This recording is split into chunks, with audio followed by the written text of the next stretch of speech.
It is time to put those calculators away. We're not even going to be doing too much work on paper. We are going to be finding percents mentally and estimating percents as well. Now, I said we're not going to be doing too much work on paper because I do want you to write down the thought process so you understand how you should be thinking about these numbers. But with some practice, you should be able to start doing this mostly in your head. What am I talking about here? Well, let's go ahead and focus on how to find percents mentally.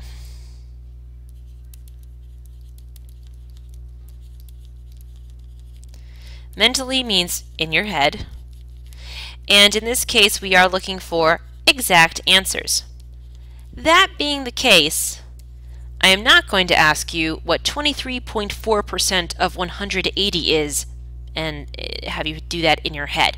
We're going to be working with some more common percentages: 10%, 20%, 50%, 25%, some percentages that are easily converted into fractions and then can be used to find an exact answer. So please keep that in mind. Let's go ahead and see how we can do this using fraction equivalence. So we are going to do this by using fraction equivalence. There is a chart in your textbook that has a lot of percentages and their fraction equivalents. I'm not going to ask you to memorize that, but you should know some of the basics. And we'll go through those. I will say that in the book they do give you fractional equivalents to percents like 12.5%, 37.5%, 83 1/3%. I will not be asking you for those. I will not be asking you to memorize those. So we'll primarily be sticking to percents that are multiples of 10, or again break down to some pretty basic fractions. So again, want to keep it simple. So fraction equivalence, what am I talking about? Well, let's go ahead and just look at an example. 50% is a really great place to start. So let's go ahead and find 50% of 32. Let's do this in our heads. Now, I am going to write down the thought process, so if you'd like to do that, please do. Or you can just listen. We want to convert our percents into fractions. What is 50% as a fraction in simplified form? Hopefully we all know that that is 1/2. So basically, I want to take half of 32. You can easily do that in your head. Please remember though, that when you see half of, 2/3 of, 5/8 of, the operation we are employing is multiplication, not division. We do end up dividing when we cross cancel, but whenever you have a fraction of, we are talking about multiplication. So basically I'm taking half times 32 over 1. But again, this is what you can definitely do in your head. What's 32 cut in half? 16. So 50% of 32 is 16. Let's take a look at something else. How about 40%? Now this one you might need to think through a little bit, but you can do it. 40% of 45. So 40%, what is 40% as a fraction? If you're not sure what it is simplified yet, start with 40 over 100. And then you can divide by 10. 4/10. Wait, 4/10? I can simplify that to 2/5. So you might need to employ your brain cells for a little bit, but I know you can do it, and I know you can come up with that in your head. So 40% is equal to 2/5. What's 2/5 of 45? Well, again, if you need to just write down this basic piece right here, that's okay, because I don't expect you to be a mental master in 5 minutes. But just write that. Don't write any more. What would you do in your head to make this really easy? Well, you would cross cancel, and make sure that you take the time to do that, because you do not want to be multiplying across and dividing. It's a little bit trickier to do that. When doing mental math, you want to make things as easy as possible. So how many times does 5 go into 45? We know that to be 9. What do you have to do to 9? You have to double it. So 9 times 2. That will give us 18. So it turns out that 40% of 45 is 18. Okay. And you always want to think, does your answer make sense? Before 50%, that was pretty easy. 50% of 32, we cut that in half. Yes, 16 is half of 32. But let's take a look at this. Well, 40% of 45. You might want to think first, what's half of 45? If you were to cut that in half, what is that about? Well, half of 40 is 20, so it's a little bit more than 20 would be 50%. So 18 being 40%, that seems pretty reasonable. So use your brain to think about those things.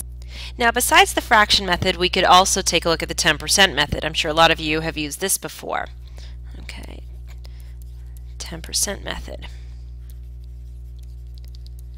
So instead of taking 40% and changing it into 2/5, you might take 10% of 45 and then multiply it by 4. Again, that's a little bit trickier to do in your head. The fraction method actually works a lot better for that example. But let's say you were given something like this.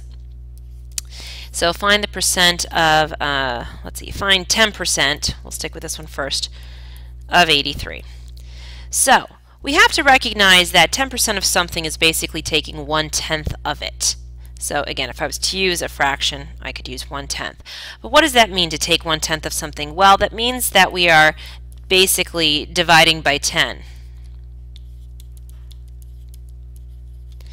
And we want to use those basic rules that we've learned in the past to help us do this quickly and mentally. So anytime you're dividing a number by 10, you are moving the decimal one place left.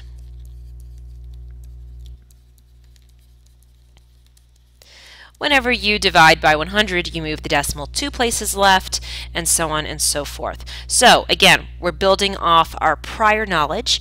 1/10 of 83, well, if I was to take 83 and divide it by 10, I'm moving the decimal over once, starts over here, and I will get an answer of 8.3.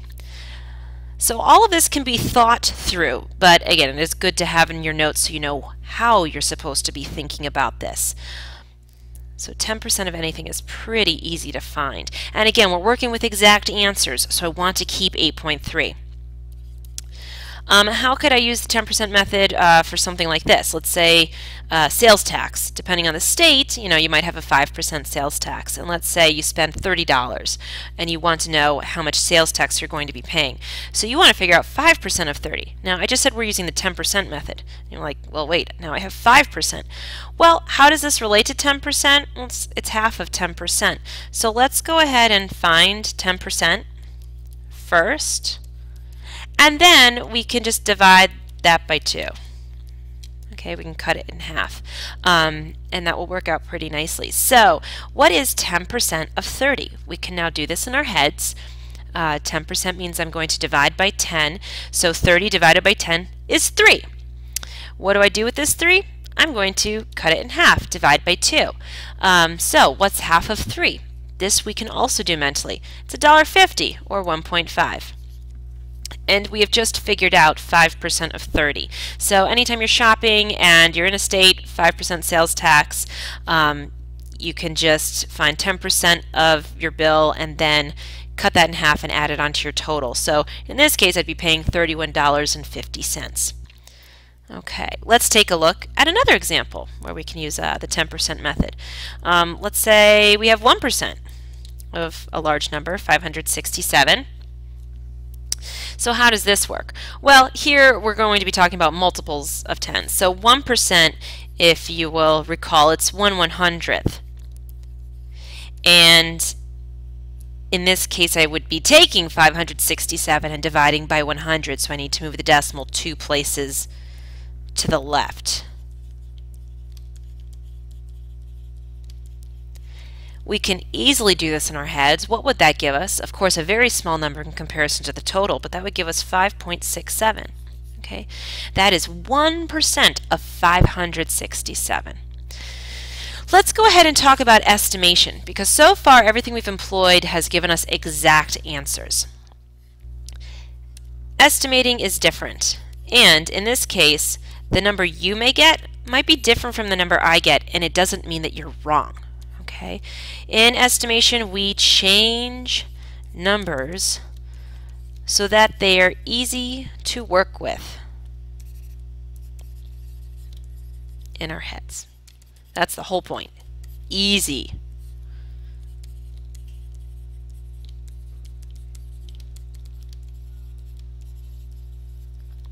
We're basically going to use the fraction method again after we change our numbers, but there's also a special method called the 1% method, which we'll use for fractional percentages, but I'll come to that in just a moment. So let's go ahead and estimate. In the directions you will be told to estimate, or maybe in a word problem you'll see the word about, so that's when you want to estimate. 13% of 123. It's not going to be too big. Okay, lots of different ways we could look at this, but again, the point is to keep it simple. We can change one or both numbers. 13%, well, that's pretty close to 10%, which is really easy to work with. 123, I'm going to make that 120. So how do I find 10% of 120? Hey, I just moved my decimal one place to the left. I am going to do that and get 12. So there we go. 13% of 123 is about 12. Okay, let's take a look at another one. Let's say we have 32% of 26. Okay, and again, you might be thinking of a different number, but that's okay. 32%, in my mind, that's pretty close to 30%. So I'm going to make that 30%. So 26. Well, since I've changed this to 30%, let me see, what fraction will I be working with then? Well, that would be 3/10, right? So again, you can be thinking through this. If you need to write down 3/10 to see it, that's okay. 3/10. 26. Well, 10 doesn't go into 26 nicely, so maybe I'll change this to 30.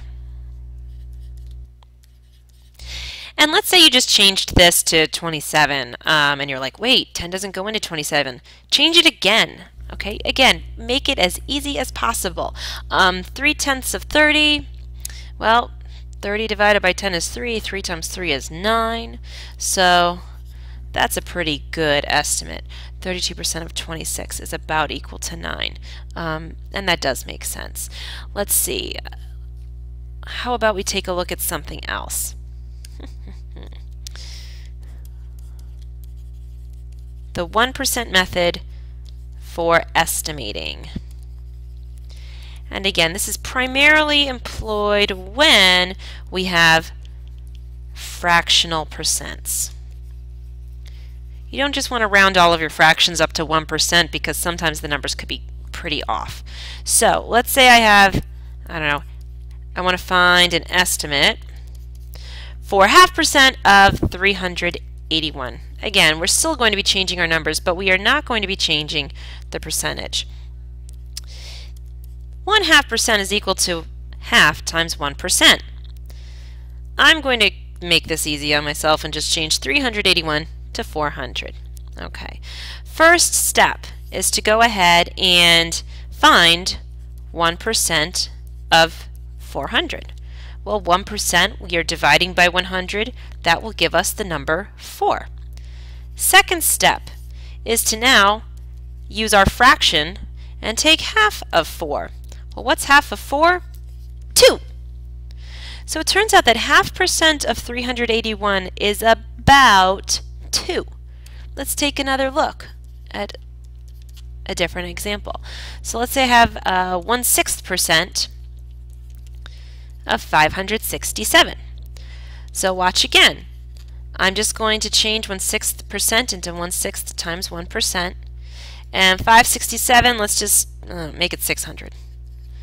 Keep it simple. So first, let's go ahead and find 1% of 600. That would give us 6. Now I'm going to keep my fraction, 1/6 of 6. That would give me 1. Okay, so it turns out that 1 is about 1/6% of 567. You can also estimate percents that are larger than 100%. So I'm just going back to the fraction method for a moment. So let's say I wanted you to estimate 120% of 237. You can split this into 100% and 20%. We'll finish this one up in class, so I'll see you then. Bye!